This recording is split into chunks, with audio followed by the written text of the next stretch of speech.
seperti namanya gitu ya. Di sini berarti dia suatu umpan atau suatu campuran yang akan masuk ke dalam kolom istilasi dengan atau terdiri dari beberapa komponen. Ya, tepatnya adalah lebih dari dua komponen yang terlibat di dalamnya. Oke. Kemarin saya sudah ada pembagian tugas, pembagian apa kelompok ya. Ada yang ingin berkomentar terkait pembagian kelompok? Aman semuanya? Aman Ibu. Aman ya. Kalau aman ya, jadi semua kelas tadi saya juga memperlakukan sama, yaitu saya acak berdasarkan NIM. Jadi saya juga tidak tahu nama nama-nama dari kalian, jadi hanya terlihat NIM-nya saja dan saya pun tidak hafal NIM-NIM kalian gitu ya.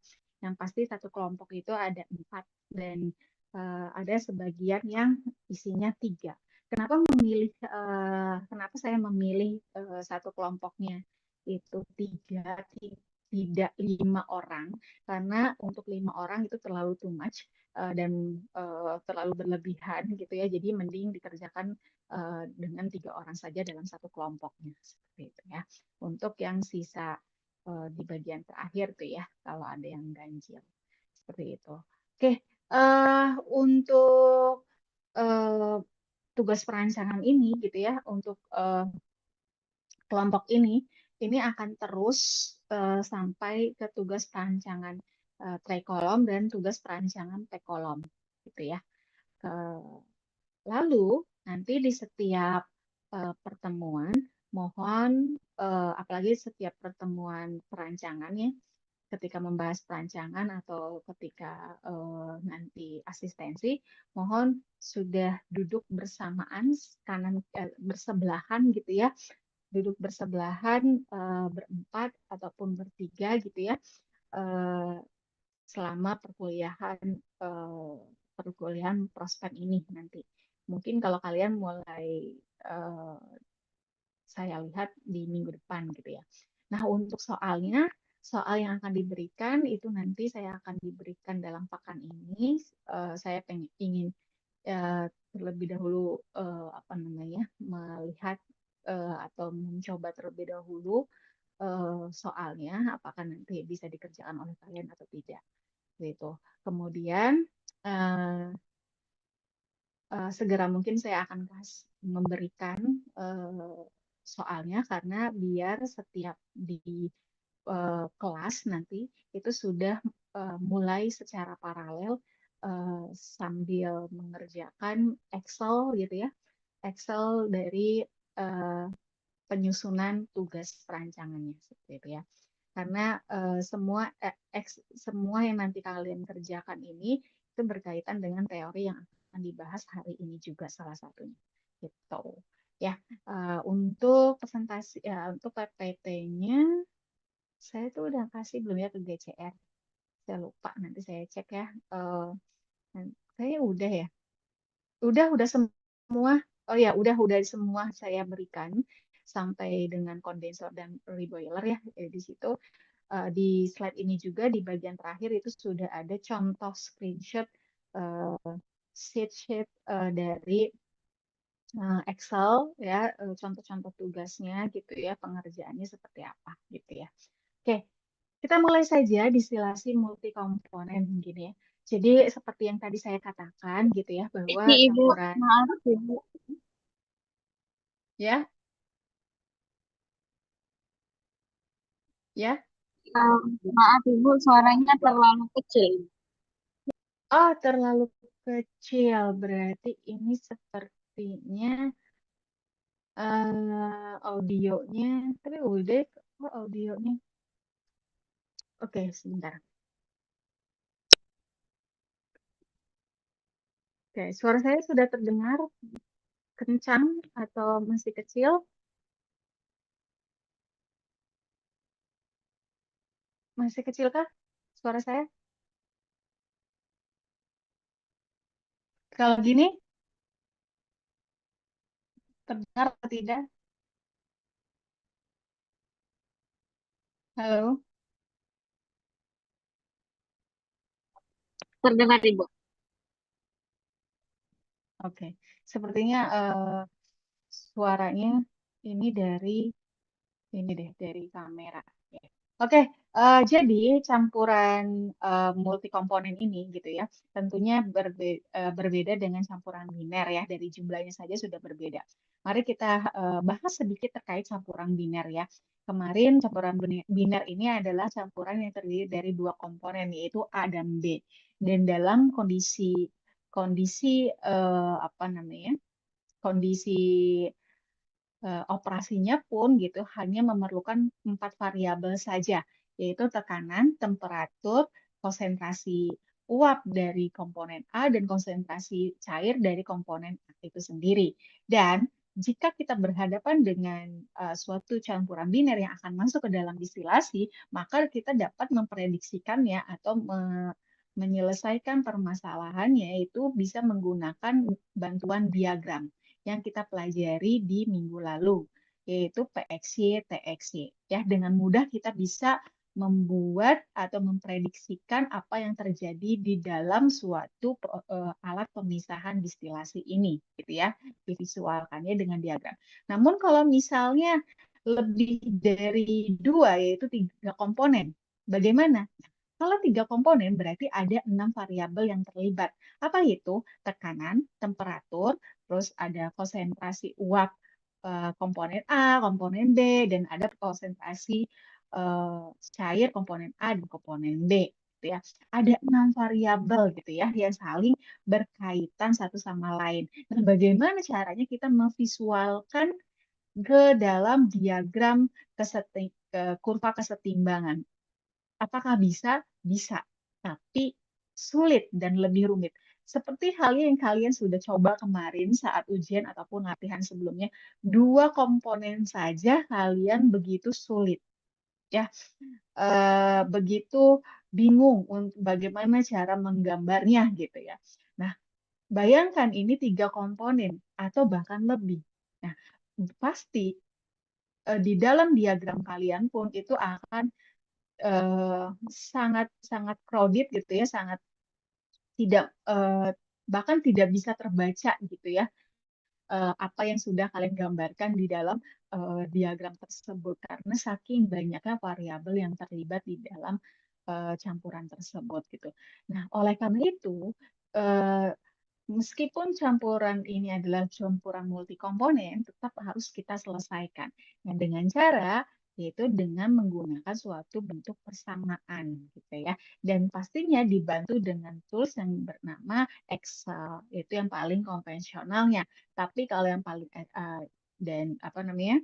Yang berikutnya bisa dibantu dengan HiSys, Aspen dan lain sebagainya gitu ya untuk bisa memvisualkan eh, eh, prinsip kerja distilasi dari campuran komponen multi komponen ini gitu ya.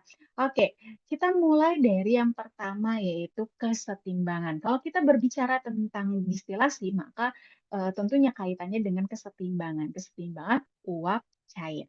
Oke, apa itu kesetimbangan? Jadi kalau kalian sudah pernah belajar termodinamika gitu ya, ada istilah notasinya adalah K, K besar ya, K besar. Kalian harus membedakan mana K besar, mana K kecil. Kalau K besar itu adalah konstanta kesetimbangan. Kalau K kecil adalah laju reaksi, konstanta laju reaksi. Jadi beda ya. Jadi kalau konstanta kesetimbangan adalah K-nya besar. Nah, apa itu konstanta kesetimbangan? Konstanta kesetimbangan itu adalah suatu perbandingan antara fraksi uap dengan fraksi cair dari komponen itu sendiri, gitu ya. Dan tentunya konstanta kesetimbangan ini merupakan nilai yang merupakan fungsi dari tekanan dan temperatur. Maksudnya apa? Ketika tekanan dan temperaturnya berubah, maka nilai K-nya berubah, gitu ya. Nah, lalu bagaimana cara kita untuk bisa memperoleh nilai dari K dari suatu komponen tersebut? Yaitu dengan data termodinamika. Nah, kalau kalian ya, lagi-lagi sudah belajar di mana termodinamika, kan ada kalian di situ diminta untuk mencari nilai K dari masing-masing senyawa gitu ya. Kalau air nilai K-nya berapa, kalau metanol nilai K-nya berapa, etanol nilai K-nya berapa pada temperatur dan tekanan standar gitu misalnya ya. Nah, itu nilai K ini itu sudah ada datanya, biasanya ada di buku YAUS gitu, buku-buku teknik kimia gitu ya. Oke, jadi tinggal ngambil aja nilai K-nya. Oke. Nah, lalu ada juga eh, kita bisa menggunakan namanya Deprister chart. Nah, kalau kalian lihat Deprister chart ini, ya, ini adalah suatu chart yang menghubungkan tekanan dengan eh, tekanan dengan temperatur yang di mana di bagian tengah ini adalah nilai-nilai dari K dari suatu senyawa. Nah, tapi dengan menggunakan Priester chart ini terbatas. Jadi hanya ada senyawa-senyawa yang ada di dalam chart ini saja, seperti metan, etilen, etan, propilen dan lain sebagainya. Nah, bagaimana cara membacanya? Tentunya kalian harus mengetahui terlebih dahulu tekanan dan temperaturnya. Tekanannya berapa, temperaturnya berapa, saling dihubungkan. Tarik garisnya gitu. Misalnya, saya punya tekanannya 200 kilopascal. Lalu temperaturnya minus 40. Berarti nanti tarik garis dari 200 menuju ke minus 40. Ya, nah nanti garis yang perpotongan garis ini dengan garis yang ada di tengah itulah menjadi titik atau titik dari nilai K dari senyawa-senyawa tersebut seperti itu. Jadi tinggal dibaca saja, di sini sudah ada skalanya. Nah, apa bedanya kiri dan kanan? Kalau yang di sebelah kanan ini adalah untuk skala temperatur yang tinggi dari 0 sampai 200 sampai berapa di sini? Sampai 200. Sedangkan yang sebelah kiri ini adalah chart yang memiliki profil temperatur yang di bawah 0 seperti itu. Tapi tentunya dengan menggunakan chart ini terbatas ya, terbatas untuk ketika misalnya tiba-tiba kita melibatkan suatu senyawa yang sebenarnya di sini nggak ada gitu ya. Tidak ada senyawa di sini. Jadi kita harus menggunakan cara yang lain, yaitu bisa mencarinya dengan untuk menghitung nilai K itu dengan kita mengambil data termodinamika yaitu data A, B, C, D dan nanti di situ ada rumus yang merupakan fungsi dari temperatur. Jadilah nanti dapat nilai K-nya kayak gitu. Kurang lebih seperti itu. Sama saja seperti termodinamika ya yang udah kalian pelajari. Oke, selanjutnya itu tadi kesetimbangan ya. Nah, selanjutnya adalah komponen kunci. Apa itu komponen kunci? Ya, komponen kunci ini adalah komponen yang terdistribusi baik di aliran distilat ataupun di aliran bottom. Nah, misalnya di sini kalau saya berbicara tentang campuran biner, ada A dan B. Nah, A dan B ini selalu ada pada bagian distilat dan bagian bottom. Harus selalu ada. Tidak mungkin kalau A-nya 100% di atas semua dan B-nya 100% di bawah semua. Tidak akan. Karena adanya suatu interaksi molekul antar senyawa tersebut sehingga ada daya tarik ya antar kedua senyawa tersebut gitu ya. Sehingga ada sebagian kecil senyawa yang ikut gitu ya. Nah, maksudnya terdistribusi baik itu adalah keberadaan A ataupun B itu ada di kedua aliran tersebut. Setelah itu, barulah kalau ada dua senyawa yang terdistribusi baik di distilat atau bottom, kita tentukan komponen kuncinya. Mana itu LK, mana itu HK. Apa itu LK? LK itu adalah light key komponen. Itu adalah komponen kunci ringan. Biasanya adalah komponen yang sifatnya ringan, titik didihnya rendah. Kalau HK itu ada heavy key komponen, itu komponen kunci berat. Jadi komponen yang memiliki titik didih yang besar, gitu ya. Itu sebagai kalau kita ibaratnya sebagai boundariesnya gitu ya, patokannya.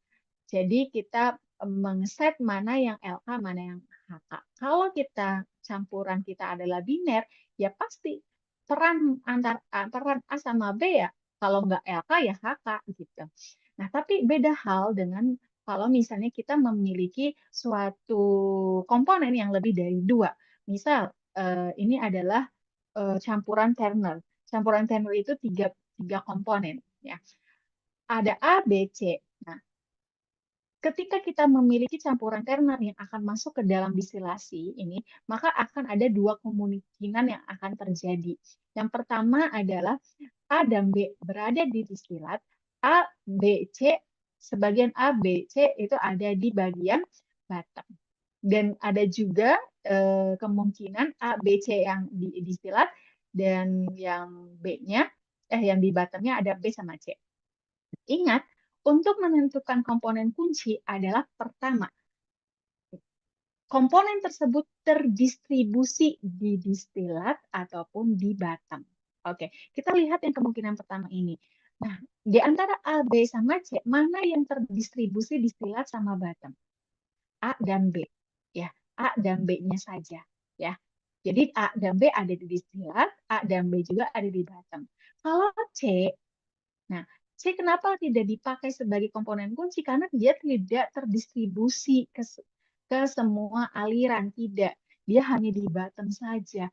Kenapa bisa dia di bottom saja? Karena dia saking heavy-nya. Maksudnya saking titik didihnya besar sekali gitu ya. Nah, jadilah dia masih dalam bentuk cair gitu ya. Nah, C ini tidak bisa digunakan sebagai komponen kunci. Jadi yang hanya bisa digunakan ada yang terdistribusi ya. Nah, setelah itu kita tentukan mana LK dan HK-nya. Nah, paling gampang adalah ya antara A sama B mana yang mudah menguap. Nah, kalau mudah menguap dijadikan LK, kalau yang susah menguap dijadikan HK. Nah, kalau dilihat di skema kedua ini gitu ya, A, B sama C ada di distilat, B, C ada di bottom. Nah, mana yang menjadi komponen kunci yaitu B dan C. A tidak dipakai karena B dan C ada di dua aliran gitu. Nah, setelah menentukan komponen kuncinya B dan C, nah sekarang menentukan mana LK-nya, mana HK-nya dari profil titik didihnya seperti itu. Begitupun dengan campuran yang uh, apa? Yang ada 4 komponen, ada 5 komponen gitu ya, seperti itu. Dan bahkan ada yang ternyata komponen yang terdistribusinya itu ada 3, Bu, nggak ada ada 3, jadi nggak hanya 2 saja, nggak hanya B, C saja atau C, D saja, tapi ada B, C, sama D. Bagaimana cara menentukannya? Ini bebas. Yang pasti untuk menentukan LK sama HK-nya itu berdasarkan titik didihnya. Yang menjadi LK adalah komponen yang ringan di antara B, C, dan D, dan begitupun sebaliknya dengan yang heavy-nya. Seperti itu. Itu adalah komponen kunci. Kenapa kita menentukan komponen kunci? Itu sebagai boundaries kita, gitu ya. Yang nantinya kita tahu ruang lingkup dari apa namanya kesetimbangannya itu ujung sama ujungnya berapa, gitu ya. Oke.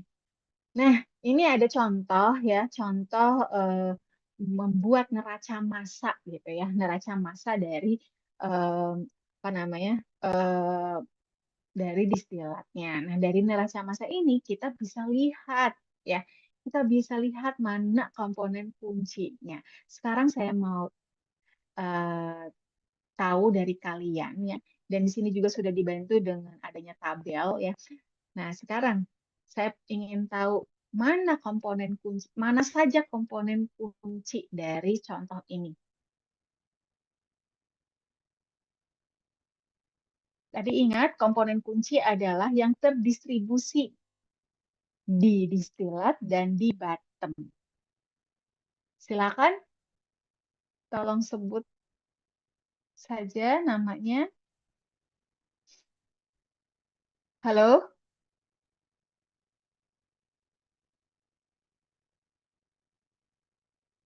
yang mana yang ter yang mana komponen kunci dari berapa ini nih? dari C3 sampai NC6, mana yang merupakan komponen kunci? Bisa sangat terlihat sekali nih di sini. Tadi ya, Izin jawab, Bu. definisi dari silakan. Tadi yang cowok siapa? Maaf, tadi suara yang Eh, cowok dulu. saya, Bu. Oke, Itu silakan. yang jadi komponen kunci itu ada di C3, IC4, NC4, sama IC5, Bu. Kenapa? Karena dia terdistribusi, dia ke produk ada di bottom produk juga ada, Bu. Oke, oke, baik. Ya, itu betul sekali ya. Jadi di top produk sama bottom produknya ada nilainya ya. Jadi berarti artinya dia terdistribusi. Nah, sekarang pertanyaan berikutnya.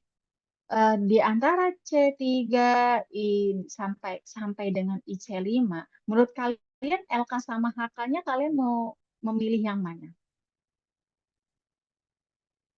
Tadi yang perempuan siapa tadi? Coba dilanjut.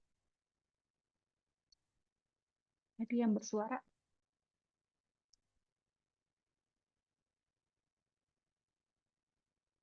Halo, halo yang tadi bersuara, yang perempuan. Kan di sini tadi komponen kuncinya sudah tahu. C3, IC4, NC4, IC5. Nah, sekarang mana yang LK, mana yang HK dari keempat ini? Gitu. Oh, Bu, saya nggak hafal titik didihnya. Ya, sok dicari dulu ya. Nah, intinya kalau kayak gitu, kita cari apa namanya? Sebenarnya gini, untuk menentukan LK sama balik lagi, tujuan dari kita memasukkan campuran tersebut di dalam distilasi itu ingin memisahkan apa? Ingin memisahkan komponen apa dari apa gitu. Nah, jadi itulah yang menjadi patokan kita. Oh, kita buatlah si HK-nya gitu, heavy K-nya tuh ya si komponen yang ingin kita pisahkan dari yang komponen ringan ini gitu. Ya, itu bisa di-adjust sama kalian seperti LK dan HK-nya.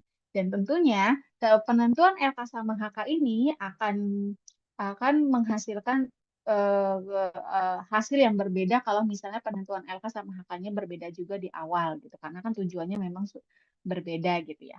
Oke, gitu ya. Nah, jadi kalau masa apa nih? Aduh, saya nggak kelihatan. Nah, masalah perancangan kolom fraksinasi campuran biner yang kita apa yang kemarin kita lakukan gitu ya. Pertama adalah kita menentukan kondisi umpan, fitnya diketahui, kemudian yang kedua sasaran pemisahan dua variabel itu ditetapkan ya. Terus menghitung neraca massa, menentukan tekanan operasi, memiliki diagram TFC, diagram XY gitu ya. Terus menentukan temperatur dari semua aliran, menghitung tahap minimum, menghitung keyline, garis operasi atas, garis operasi bawah, jumlah tahap, beban kalor, jumlah tahap aktual gitu kan yang kemarin kalian lakukan. Nah, kalau misalnya perancangan multi komponen uh, ada perbedaannya tidak gitu ya. Ya pastinya perbedaannya terletak di penggunaan diagram gitu ya. Nah, kalau nah di sini ada apa namanya? Ada tabel perbandingan gitu ya. Bahwa kalau misalnya perbedaannya itu terletak di sasaran pemisahan dua variabel ditetapkan, yaitu LK sama HK-nya. Nah, kalau biner itu kan emang dia awalnya saja sudah dua komponen, jadi dia tidak punya pilihan mana LK sama HK-nya ya, pasti di antara itu gitu. Tapi kalau misal multi komponen ya, kita harus memilih mana LK sama HK-nya karena banyak pilihannya seperti itu. Kemudian kalau misalnya biner, kemarin kalian menghitung neraca masanya ya hanya neraca massa total, neraca massa komponen yang sangat sederhana. Nah, kalau untuk multi komponen ini kan akan melibatkan banyak komponen ya. Jadi banyak komponen pasti banyak juga persamaan yang dituliskan. Nah, oleh karena itu, untuk menyelesaikan perancangan multi komponen ini itu dikenal dengan lembar sheet. Lembar sheet datasheet atau apa lembar data gitu ya. Itu yang kita bantu di eh menggunakan Excel. Tapi ini, oke. Ternyata langganan Zoom saya sudah habis, disangka saya masih ada. Jadi nanti kalau misalnya tiba-tiba mati, tolong masuk kembali ya. Oke, terus juga untuk diagram kesetimbangan. Nah, kalau biner itu kan kita menggunakan diagram TXY, diagram XY. Nah, kalau multikomponen, kita menggunakan K-value, terus equation of state atau persamaan keadaan, kayak gitu ya.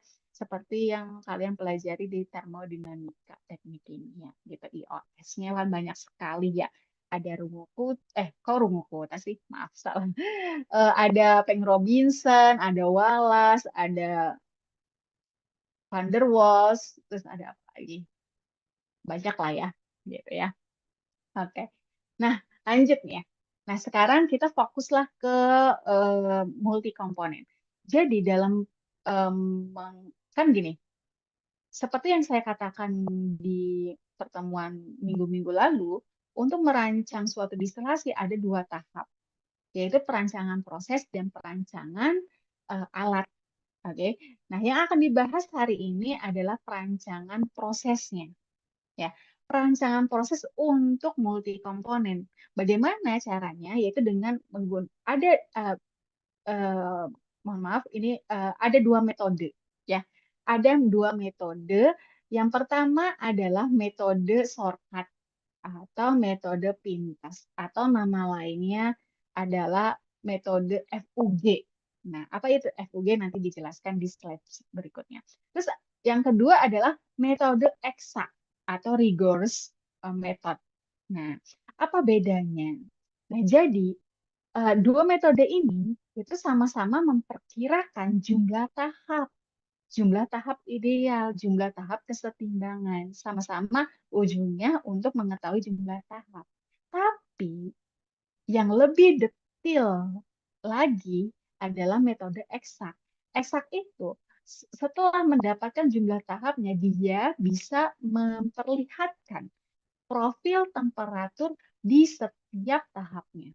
Profil komposisi komponen dari yang terlibat di dalam campuran tersebut di setiap tahapnya, lebih rinci lagi metode ekstrak. Nah, jadi kedua metode ini tuh eh, bukan saling diteruskan. Maksudnya bukan bukan kita ngerjain pintas terus nanti dilanjutkan metode eksak, enggak, tapi ini adalah 2 metode pintas yang sama-sama memperkirakan jumlah tahap ideal gitu ya.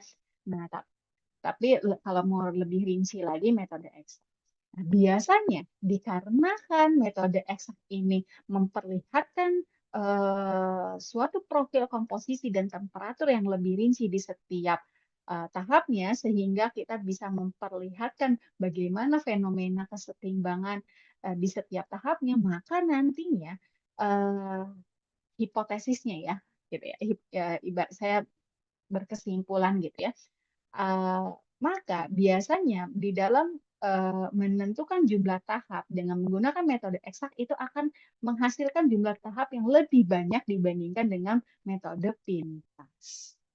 Karena kalau pintas itu, namanya juga pintas atau shortcut, kita hanya ruang lingkupnya itu kulit luarnya saja. Kulit luarnya saja. Umpan masuk, keluarnya disilat dan batam. Udah, kita tidak melihat di dalam tersebut, di dalam pertahapnya itu apa yang terjadi, itu tidak melihat itu. Kalau shortcut sama metode. Tapi beda hal dengan eksak gitu. Makanya karena lebih rinci, maka metode eksak akan menghasilkan perkiraan jumlah tahapnya lebih banyak dibandingkan dengan pintas. Nah, seberapa banyak sih perbedaannya gitu ya? Nah, tergantung dari nanti persoalannya. Tapi kalau terlalu jauh sampai 2 kali lipat, kayaknya sih berarti ada yang sesuatu keliru di dalam perhitungan kalian. Harusnya bedanya cuma beberapa tahap saja, tidak sampai setengahnya dari tahap tersebut gitu ya, atau 2 kali lipatnya. Kayaknya enggak. Nah, jadi inilah yang nantinya kalian akan membuktikan gitu ya, bagaimana cara menghitung dengan menggunakan metode pintas dan bagaimana cara menghitung dengan menggunakan metode eksak dengan tugas perancangan yang nanti saya akan berikan. Nanti kita lihat kalian mendapatkan tahap dengan menggunakan pintas berapa banyak dan kalau pakai menggunakan metode eksak berapa banyak. Itu ya salah satu capaian yang harus kalian kerjakan di tugas perancangan. Itu salah satunya itu. Oke, kita breakdown satu-satu. Masuk ke metode pintas atau shortcut method.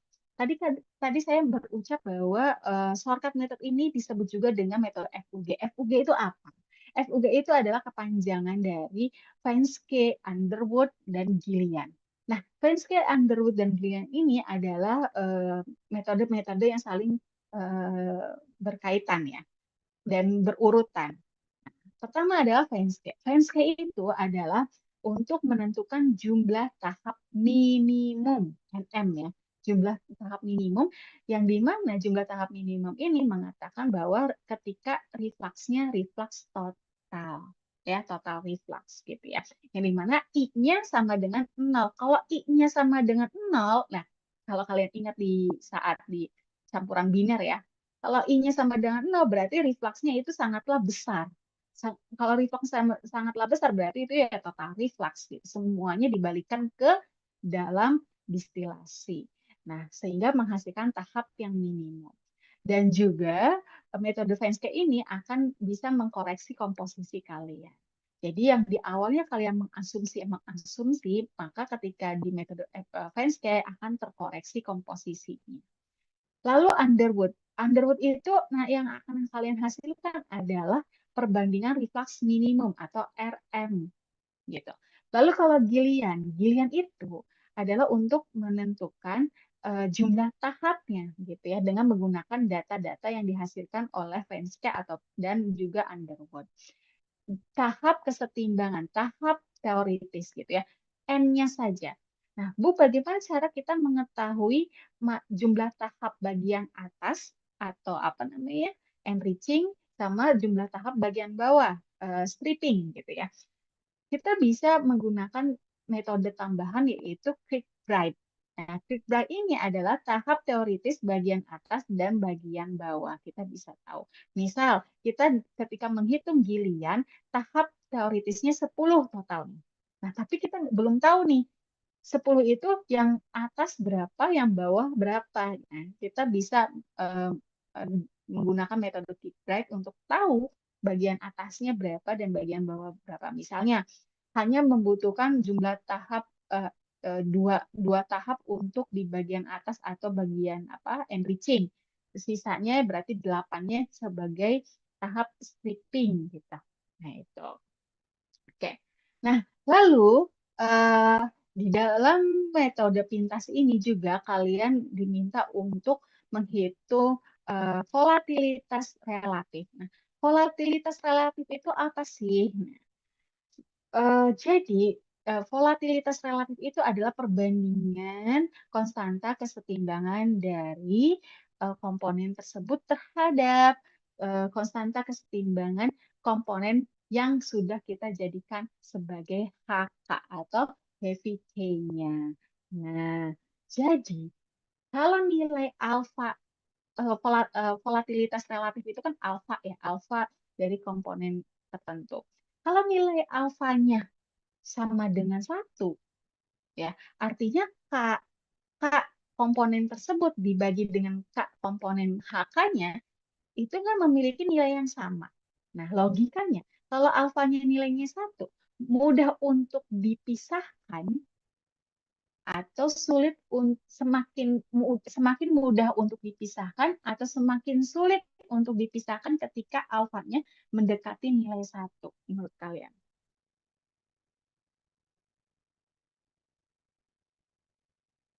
Ayo, ada yang bisa jawab?